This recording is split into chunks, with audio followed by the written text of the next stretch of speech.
বৃক্ষের চারা বিতরণ অনুষ্ঠানে এই চরকুলাঘাট স্কুলের প্রধান শিক্ষক, আমার প্রিয় ছাত্র, কুলাঘাট ইউনিয়ন পরিষদের সম্মানিত চেয়ারম্যান ইদ্রিস আলী, আমার সহসঙ্গী হিসেবে উপস্থিত আছেন উপস্থিত অভিভাবকবৃন্দ, আমার প্রাণপ্রিয় ছাত্রছাত্রীবৃন্দ, আসসালামু আলাইকুম। ওয়ালাইকুম আসসালাম। তোমাদের উদ্দেশ্যে তুমি করেই বলি,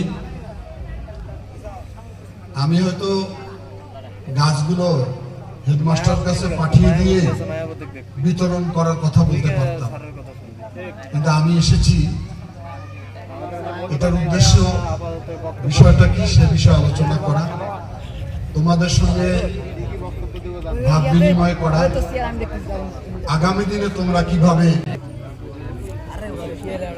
আমরা এই প্রতিদিনে 2-3টি করে প্রতিষ্ঠানে যাচ্ছি, শিক্ষার্থীদের সঙ্গে কথা বলছি, তাদের আবেগের কথা শুনছি, তাদের দাবির কথা শুনছি। এটা মধ্য দিয়ে আমাদের কিছুটা ধারণার পরিবর্তন হবে। আজকে যে কাজে এসেছি সেটা হচ্ছে বৃক্ষরোপণ। দুজন শিক্ষার্থী এখানে